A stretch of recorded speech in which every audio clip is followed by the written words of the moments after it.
Hoy, SSS Survivor Pensioner, pakinggan mo ito ng mabuti. Kung ikaw ay kasalukuyang tumatanggap ng survivor pension mula sa SSS, may isang benepisyo na hindi mo dapat palampasin bago mag-Mayo 14, 2026.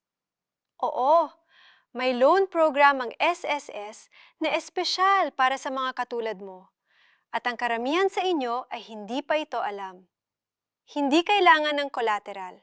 Hindi kailangan ng co-maker. Hindi kailangan pang pumunta sa bangko.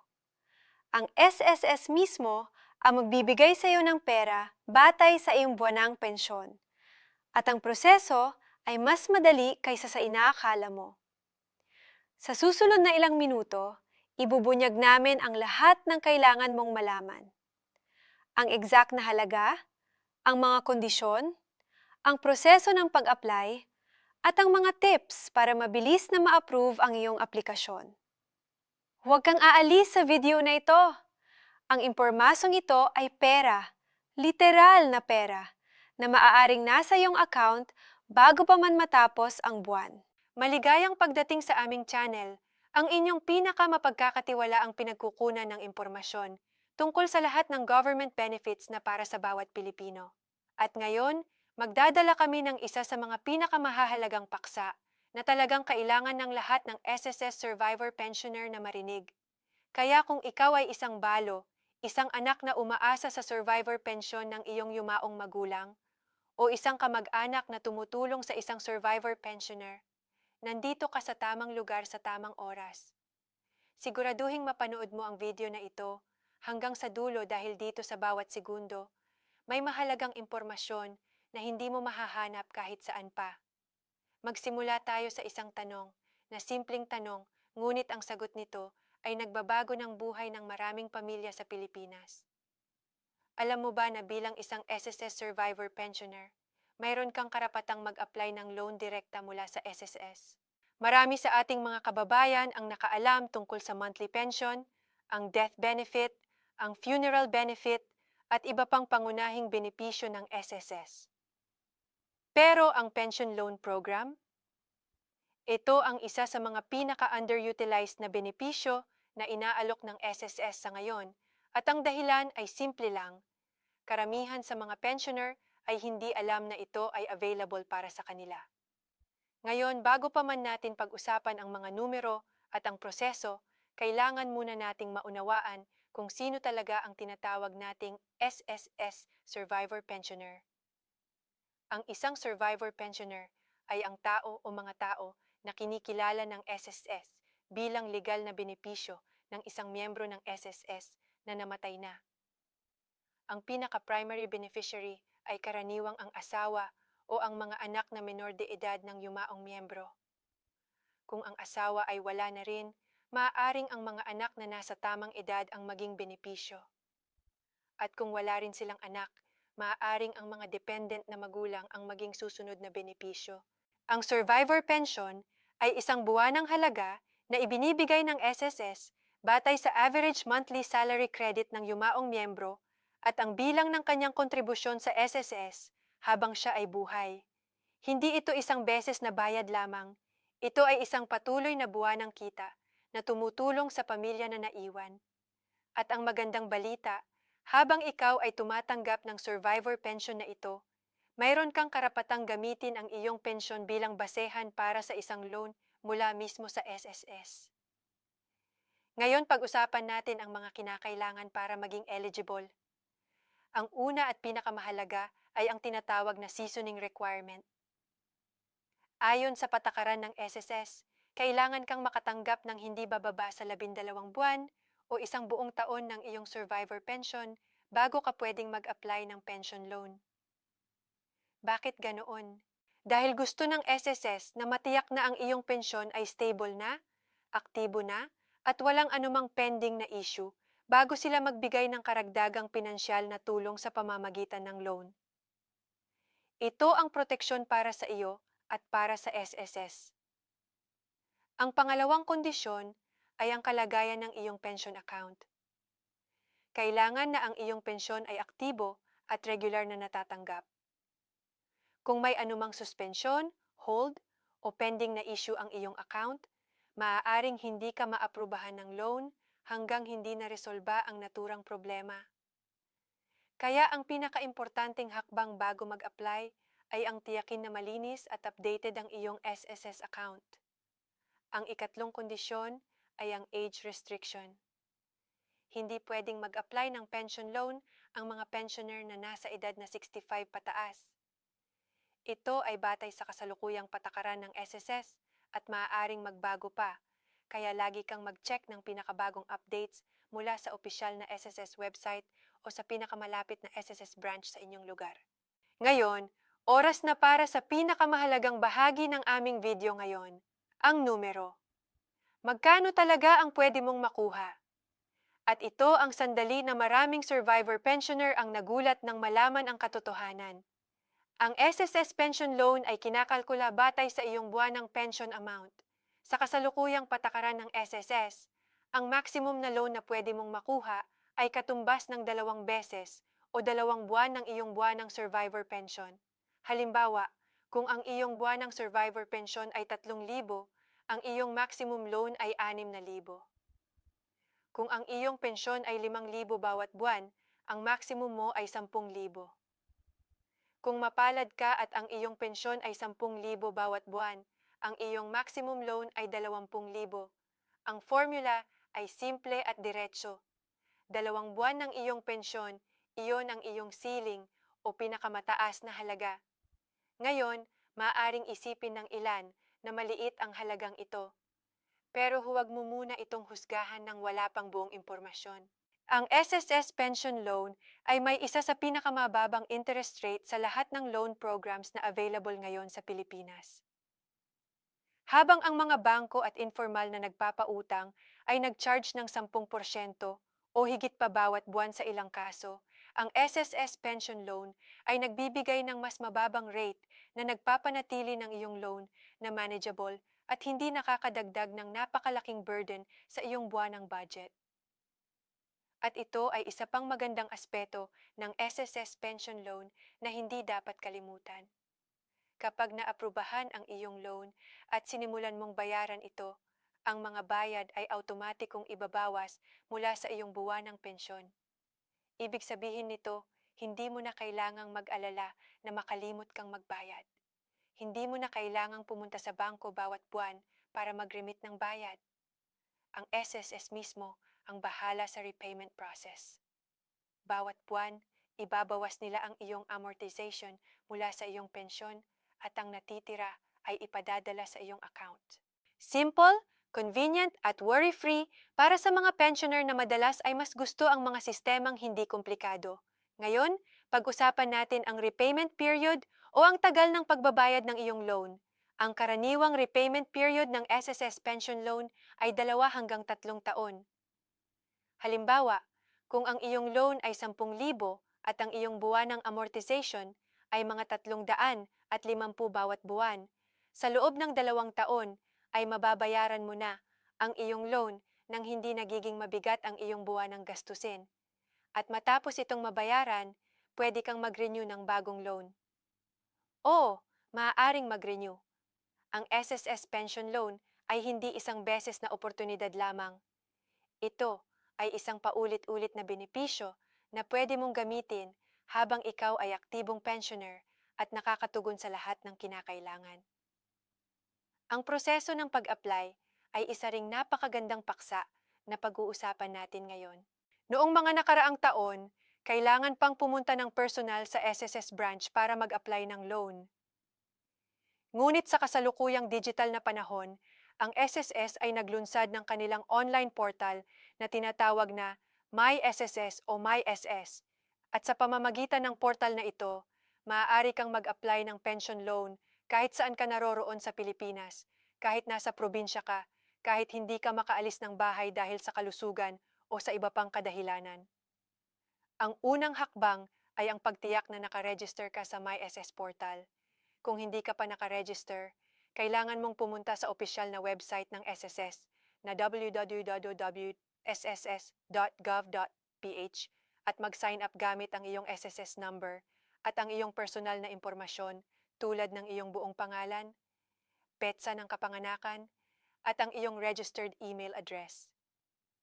Kapag nakaregister ka na, mag-login sa iyong MySS account at hanapin ang loan application section. Piliin ang pension loan at sundan ang mga hakbang na lalabas sa screen. Ang isa sa mga pinakaimportanteng bagay na kailangan mong i-prepare bago mag-apply ay ang iyong bank account information. Kailangan na ang iyong bank account ay nakarehistro at nakakalink sa iyong SSS account dahil doon idadala ng SSS ang loan proceeds kapag naaprubahan ang iyong aplikasyon. Kung hindi updated ang iyong bank information, maaring ma-delay ang iyong loan kahit naaprubahan na ito. Kaya bago ka mag-apply, i-verify muna ang iyong bank details sa iyong MySS account. Para sa mga pensioner na wala pang bank account o mahirap mag-enroll ng bank account, may ibang paraan din ng SSS para makatanggap ng loan proceeds. Ang SSS ay may mga accredited payment partners at disbursement centers kung saan pwede mong kolektahin ang iyong pera. Pero para sa mas mabilis at mas convenient na proseso, talagang inire-rekomenda ang pagkakaroon ng active bank account na nakalink sa iyong SSS account. Kapag nasubmit mo na ang iyong application sa pamamagitan ng MySS portal, magsisimula ang SSS na i-verify ang iyong eligibility. Susuriin nila ang iyong pension history, ang iyong account status, at ang lahat ng iyong personal na impormasyon na nakapile sa kanilang sistema. Ang processing time ay nag-iiba-iba depende sa dami ng applications na pinoproseso ng SSS sa parehong panahon, ngunit sa karaniwang sitwasyon, ang approval ay karaniwang nangyayari sa loob ng ilang araw hanggang ilang linggo. Maaari mong bantayan ang status ng iyong application sa pamamagitan ng iyong MySS account sa anumang oras at kahit saan.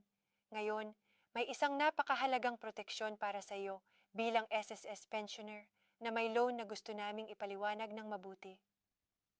Ayon sa batas, kahit may pending o aktibong pension loan ka sa SSS, hindi maaaring ihinto ng SSS ang iyong buwanang pensyon sa kabuuan. Ang pensyon ay patuloy na lalabas bawat buwan. Ang mangyayari lamang ay ang deduction ng iyong loan amortization mula sa iyong pension amount at ang natitira ay ipapadala sa iyo. Kung, halimbawa, ang iyong pensyon ay 5,000 at ang iyong buwanang amortization ay 1,000, makakatanggap ka ng 4,000. Hindi maaari na kunin ng SSS ang buong 5,000 para bayaran ang loan at huwag nang ibigay sa iyo ang kahit na anong halaga. Protektado ka ng batas dito at ang SSS ay sumusunod sa mga regulasyong ito ng mahigpit. Mahalaga rin na malaman mo ang tungkol sa mga sitwasyong maaaring makaapekto sa iyong pension loan application o sa iyong kasalukuyang loan. Kung, halimbawa, ikaw ay nag-abroad o lumipat ng tirahan at hindi na updated ang iyong contact information sa SSS, maaaring magkaroon ng komunikasyon na hindi mo matatanggap na mahalaga para sa iyong account. Kaya lagi kang mag-update ng iyong contact details, iyong address, iyong telepono numero, at iyong email address sa iyong MySS account o sa pinakamalapit na SSS branch. Gusto rin naming talakayin ang isang sitwasyon na madalas na nagdudulot ng confusion sa maraming survivor pensioners. Ano ang mangyayari kung ang survivor pensioner ay pumanaw habang may aktibong pension loan? Sa kasong ito, ang remaining balance ng loan ay karaniwang dinededuct mula sa anumang death benefit o ibang SSS benefit na matatanggap ng mga benepisyo ng yumaong pensioner. Hindi ito illegal papalaki at hindi ito magiging responsibilidad ng pamilya na babayaran ng hiwalay. Ang SSS ay may systematic na paraan para harapin ang ganitong sitwasyon. Ngayon, pag-usapan natin ang mga praktikal na gamit ng SSS pension loan. Bakit nga ba maraming survivor pensioner ang pumipili na mag-apply ng pension loan? Ang una at pinakakaraniwang dahilan ay ang medikal na gastusin. Maraming pensioner ang nakakaranas ng hindi inaasahang medikal na emergency na nangangailangan ng mabilis na pera. Sa ganitong sitwasyon, ang SSS pension loan ay maaaring maging isang mabilis na solusyon habang nananatiling mababang ang interest rate kumpara sa ibang uri ng loan. Ang pangalawang karaniwang dahilan ay ang pagbabayad ng mga bills o utang na naipon na. Maaaring may overdue na electric bill, tubig, o iba pang gastusin na kailangan ng mabilis na solusyon.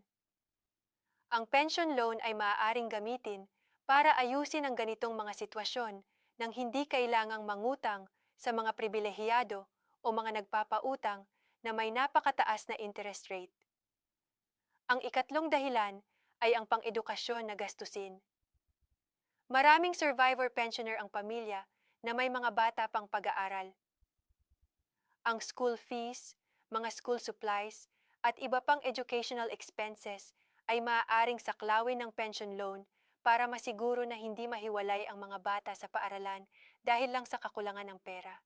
At syempre, may mga pensioner din na gumagamit ng pension loan para sa maliliit na negosyo o home improvement.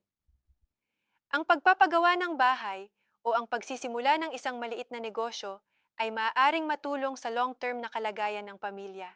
At ang pension loan ay maaaring maging starting capital para dito.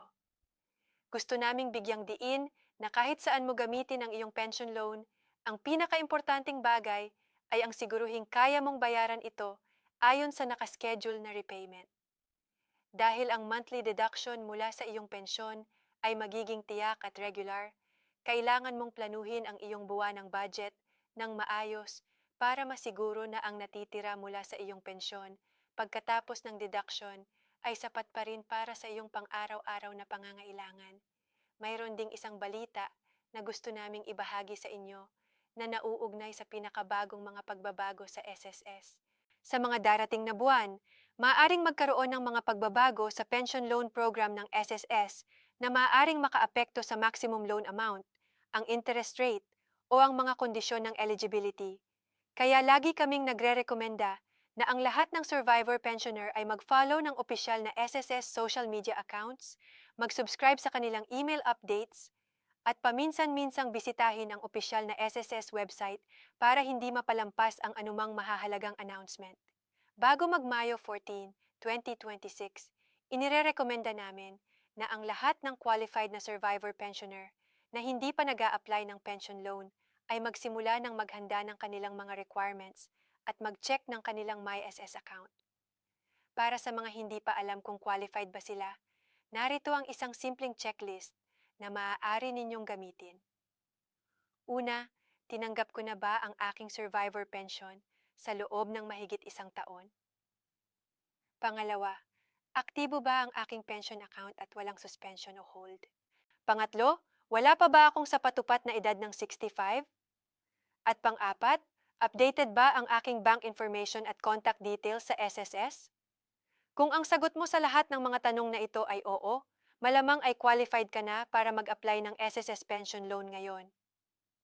Para sa mga nag-aalala tungkol sa proseso ng pag-apply, nandito kami para sabihin sa inyo na ang proseso ay mas simple kaysa sa inaakala ninyo. Ang MySS portal ay dinisenyo para maging user-friendly at madaling gamitin kahit ng mga hindi sanay sa teknolohiya.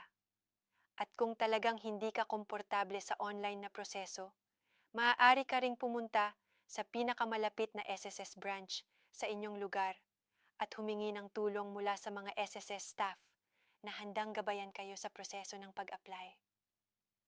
Bago natin tapusin ang video na ito, may ilang mahahalagang paalala na gusto naming ibahagi sa inyong lahat. Ang una ay huwag kailanman magbayad ng kahit kaninong tao na nag-aalok na sila ay makapag-process ng iyong SSS loan application para sa isang bayad. Ang SSS ay nagbibigay ng serbisyong ito ng libre. Walang dapat bayaran para sa pag-apply ng pension loan. Ang mga taong humihingi ng bayad para gawin ito para sa iyo ay maaaring mga scammer na sumusubok na samantalahin ang iyong sitwasyon. Ang pangalawa ay laging gumamit ng opisyal na SSS channels para sa lahat ng iyong transaksyon. Ang opisyal na website ay www.es.gov.ph lamang. Ang opisyal na MySS portal ay accessible sa pamamagitan ng parehong website. Huwag gumamit ng ibang websites o apps na nagpapanggap na SSS para hindi ka maging biktima ng phishing o scam. At ang pangatlo ay huwag mahiyang humingi ng tulong. Ang SSS ay may hotline number at maraming branches sa buong Pilipinas na handang sumagot sa inyong mga katanungan. Kung may hindi ka naiintindihan sa aming video o may mga katanungan ka na hindi namin nasagot ngayon, tumawag sa SSS hotline o personal na pumunta sa pinakamalapit na SSS branch sa inyong lugar. Sa lahat ng survivor pensioner na nanonood ngayon, nais naming ipaalala sa inyo na ang inyong benepisyo ay resulta ng mga taon ng kontribusyon ng inyong mga mahal sa buhay na namasang panahon. Binayad nila ang kanilang SSS contributions nang may paniniwala na sakaling mangyari ang hindi inaasahan, ang kanilang pamilya ay mapoprotektahan. At ang SSS pension loan ay isa sa mga paraan kung paano tinutupad ng SSS ang pangako nito sa inyong mga pamilya. Huwag hayaang lumipas ang araw ng Mayo 14, 2026 nang hindi mo nasuri ang iyong eligibility para sa benepisyong ito. Dahil ang oras ay mahalaga at ang bawat buwan na lumilipas nang hindi mo namamalakad ang iyong karapatang mag-apply ay isang buwang nasayang ang oportunidad. Simulan mo na ngayon. I-check ang iyong MySS account, tiyakin ang iyong mga dokumento, at kung qualified ka, mag-apply na ng iyong SSS pension loan. Salamat ng marami sa inyong pakikinig at panunood hanggang dulo ng video na ito. Kung natutunan ka ng kahit isang bagay mula sa aming video ngayon, inaanyayahan namin kayong mag-like, mag-share, at mag-subscribe sa aming channel para patuloy kayong mabigyan ng pinaka-accurate at pinaka-updated na impormasyon tungkol sa lahat ng government benefits para sa mga Pilipino. I-share ninyo ito sa inyong mga kaibigan, kamag-anak, at sa lahat ng survivor pensioner na kilala ninyo dahil baka wala silang alam tungkol sa napakahalagang benepisyong ito. Ang inyong isang share ay maaaring magbago ng buhay ng isang buong pamilya. Ingat kayo lagi at sa susunod na video, magdadala pa kami ng mas maraming importanteng impormasyon para sa inyo.